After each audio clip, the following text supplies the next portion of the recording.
Once upon a time, there was a poor shoemaker who, through no fault of his own, had become so poor that he had only enough leather left to make one last pair of shoes. That evening, he cut out the shoes, intending to sew them the next morning. With a heavy heart, he went to bed, praying for a change in his fortune. The next morning, he awoke early and went to his workbench, only to find a marvelous surprise. There stood the shoes, perfectly made and finished. The stitches were so fine and neat that the shoemaker could hardly believe his eyes.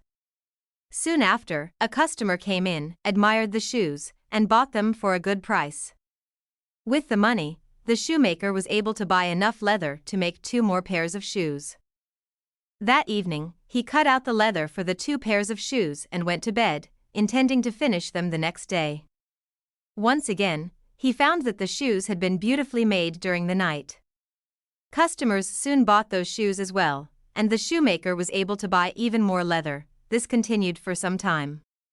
Each evening, the shoemaker would cut out the leather for several pairs of shoes, and each morning he would find them completed.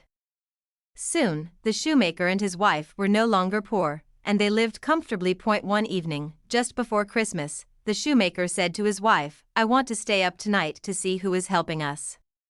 His wife agreed, and they hid behind a curtain in the workroom. As the clock struck midnight, they saw 2 tiny elves, dressed in ragged clothes, come into the workshop. The elves sat at the workbench and began to sew, stitch, and hammer with such speed and precision that the shoemaker could hardly believe his eyes. Within a short time, the elves had completed several pairs of shoes, and then they quietly slipped away. The next morning, the shoemaker's wife said, "Those little elves have made us rich, and we should show our gratitude. I will make them new clothes and shoes, and you can make them tiny shoes to fit their feet." The shoemaker agreed, and they spent the day preparing gifts for the elves. That evening, they left the new clothes and shoes on the workbench instead of the usual leather. At midnight, the elves returned and found the beautiful clothes and shoes waiting for them.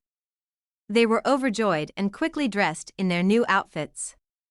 They danced and clapped with delight, and then, singing and laughing, they disappeared into the night.